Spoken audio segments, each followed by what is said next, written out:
الحمد لله رب العالمين والصلاة والسلام على خير خلقه محمد وعلى آله وصحبه أجمعين وبعد.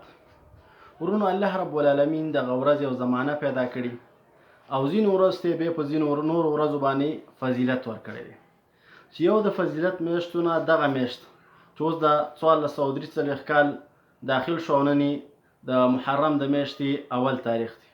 نو د محرم میاشته الله رب العالمین په ځینو نورو میاشتو باندې فضیلت ورکړی دی. د دې وجه رسول الله صلی الله علیه وسلم وایي چې وروسته د رمضان نه افضل روژه چې ده دا د شهر الله المحرم د الله رب العالمین چې کوم میاشته محرم د هغې غوره روژه ده. بیا په دغه میاشت کې چې لسم د دې میاشتې دی عاشوراء ورځ ورته وایي. نو په دې باره کې د نبي علیه الصلاة والسلام نه پوښتنه وکړی شوله. نبی علیه الصلاة والسلام وایي چې احتسب على الله ان يكفر السنه التي قبله. زه د الله رب العالمین نه دا امید لرم چې دغه یوې ورځې روژه باندې د تیر شوي یو کال ګناهونه معاف کړي.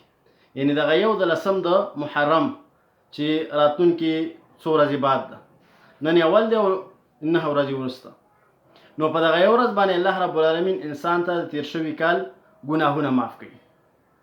دغه رنګې ورونو نبی علیه الصلاة والسلام او صحابه کرام به دا روژه نیوله تر دې چې د رمضان میاشت فرض شوه. نو وروسته د هغې نه به بیا چې د چا خوښه وه هغه به روژه نیوله او د چا به چې خوښه نه وه هغه به روژه نه نیوله. دغه رنګې په دې کې یو بله مسله د صحابه کرامو په منځ کې او دغه رنګې د هغوی په ذهنونو کې دا ناسته وه چې د یهودیانو او د نصرانیانو مخالفت پکار دی. نو د دې وجې نبي علیه الصلاة والسلام ته ویلي چې دا لسم د محرم یا عاشوراء ورځ چې ورته وایي، په دې ورځ خو د یهود دا ورځ د دې عزت کې او دغه رنګې دا لویه ګڼي. نو نبی علیه الصلاة والسلام ویلي لئن بقیت الى القابل لاصومن التاسع. که چېرته راتلونکي کال پورې پاتې شوم نو نه هم به م ورسره ونیسم. نو کومې چې مستحبې روژې دي د دغې میاشتې د محرم د میاشتې نه هم او لسم روژه نیول دي او دغه رنګې کوم اجر او ثواب چې مرتب دی هغه په لسم د محرم باندې چې د عاشوراء ورځ ورته وایي.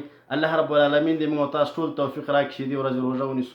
وصلی الله تعالی علی خیر خلقه محمد وعلى آله وصحبه اجمعین.